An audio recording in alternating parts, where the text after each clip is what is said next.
Aqui é o estrado para os teus pés, que repousam aqui, onde vivem os mais pobres, mais humildes e perdidos. Quando tento inclinar-me diante de ti, a minha reverência não consegue alcançar a profundidade onde os teus pés repousam, entre os mais pobres, mais humildes e perdidos. O orgulho nunca pode se aproximar desse lugar onde caminhas, com as roupas do miserável, entre os mais pobres, mais humildes e perdidos. O meu coração jamais pode encontrar o caminho onde fazes companhia ao que não tem companheiro, entre os mais pobres, mais humildes e perdidos. Tagoré. Hoje nós continuaremos a leitura da introdução do Novo Testamento, na sua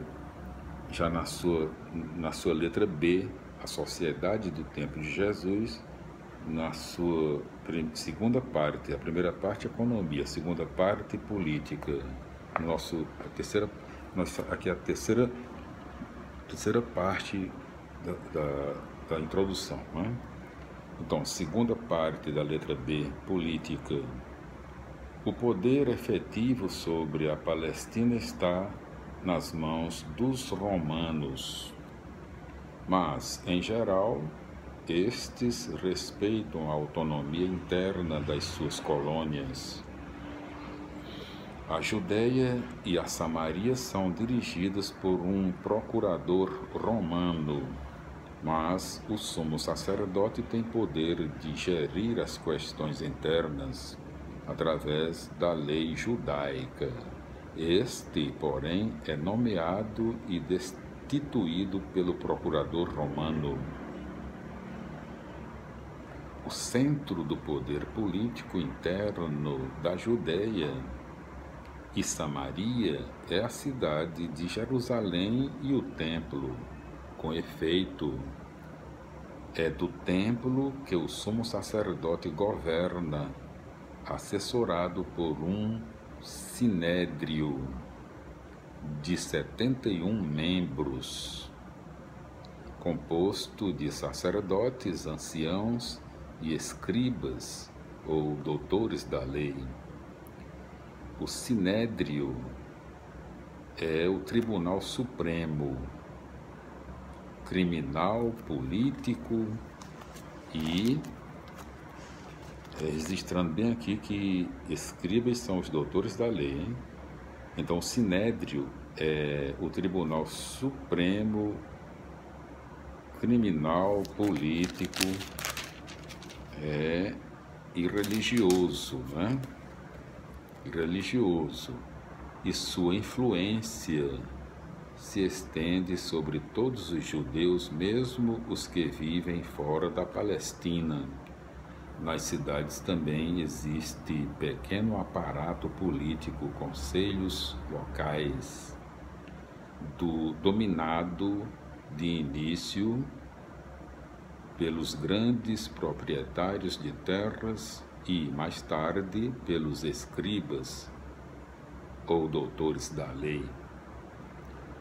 Da mesma forma, nos povoados encontramos um conselho de anciãos que se reúne tanto para decidir sobre questões comunitárias como para casos de litígio ou transgressão de lei, funcionando como tribunal.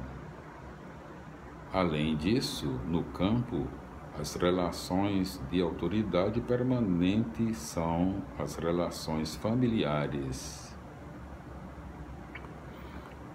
Terceiro assunto, terceira parte, né? Aqui, terceiro assunto. Primeiro, segundo, vamos para o terceiro grupo, grupos políticos religiosos, ainda na parte B, né? Da introdução do Novo Testamento. Terceira parte da letra B. Grupos político-religiosos. Na sociedade do tempo de Jesus, podemos distinguir vários grupos que se diferenciam no modo de se relacionar com a política, economia e religião. e que tem grande importância no quadro social da época. Número 1 aqui do terceiro assunto aqui, grupo político religioso. Número 1, saduceus. O grupo dos saduceus é formado pelos grandes proprietários de terras, anciãos, e pelos membros da elite sacerdotal. Tem o poder na mão e controlam a administração da justiça no Tribunal Supremo, Sinédrio. Embora não se relacionem diretamente com o povo, são intransigentes em relação a ele e vivem preocupados com a ordem pública. São os principais responsáveis pela morte de Jesus. Os saduceus são os maiores colaboradores do Império Romano e tendem para uma política de conciliação, com medo de perder seus cargos e privilégios. No que se refere à religião, são conservadores, aceitam apenas a lei escrita e rejeitam as novas concepções defendidas pelos doutores da lei e fariseus. Crença nos anjos, demônios, messianismo, ressurreição.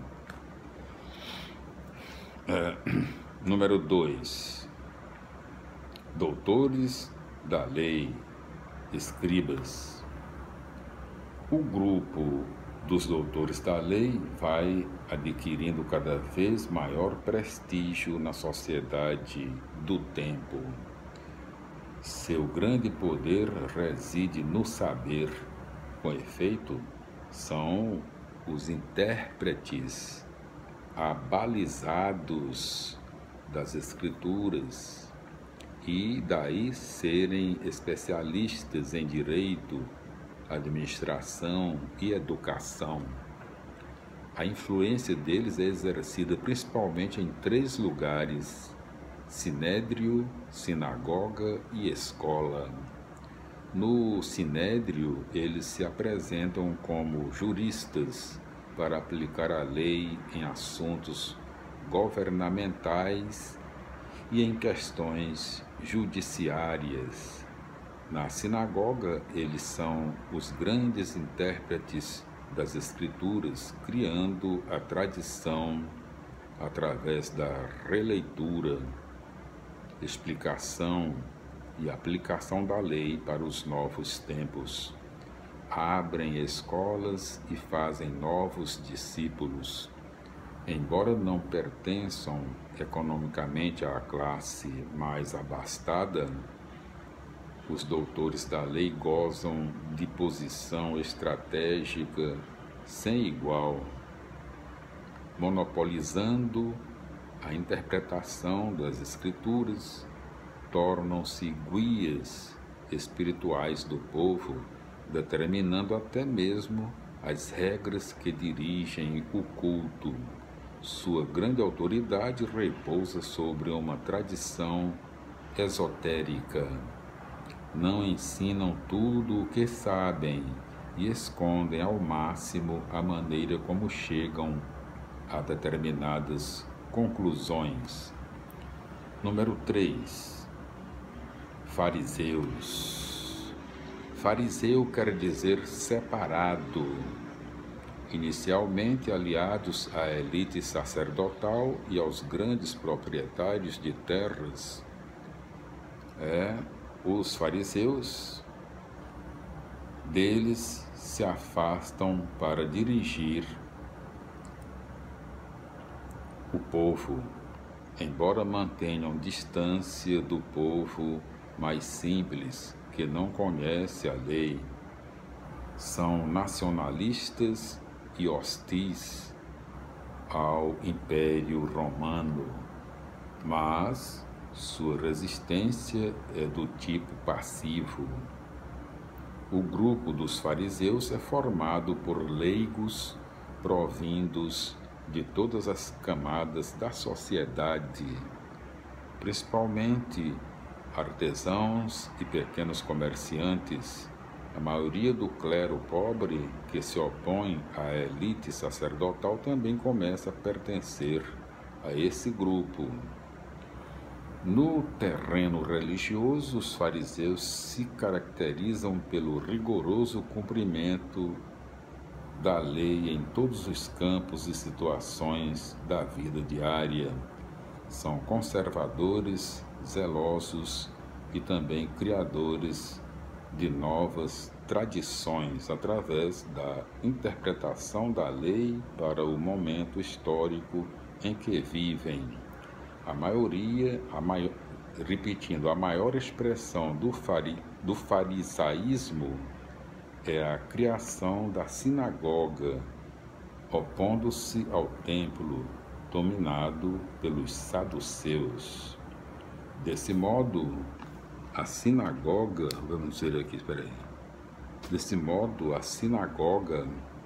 com a leitura, interpretação dos textos bíblicos e oração, torna-se expressão religiosa oposta ao sistema cultual e sacrificial do templo.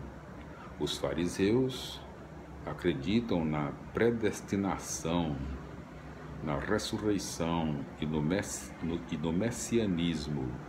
Esperam um Messias político espiritual, cuja função será precipitar o fim dos tempos e a libertação de Israel. Esse Messias será alguém da descendência de Davi. E, para os fariseus, a estrita observância da lei, a oração e o jejum provocarão a vinda do Messias. Os fariseus e os doutores da lei simpatizam-se a ponto de muitos doutores da lei serem também fariseus.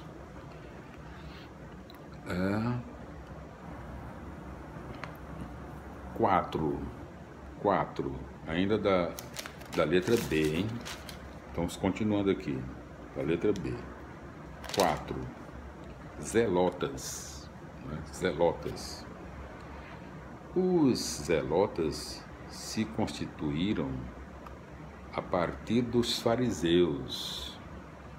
Provém especialmente da classe dos pequenos camponeses e das camadas mais pobres da sociedade, massacrados por um sistema fiscal impiedoso. São muito religiosos e nacionalistas, desejam expulsar os dominadores pagãos romanos e também são contrários ao governo de Herodes na Galileia. Querem restaurar um estado onde Deus é o único rei, representado por um descendente de Davi, messianismo. Nesse sentido, os zelotas são reformistas, isto é, pretendem restabelecer uma situação passada.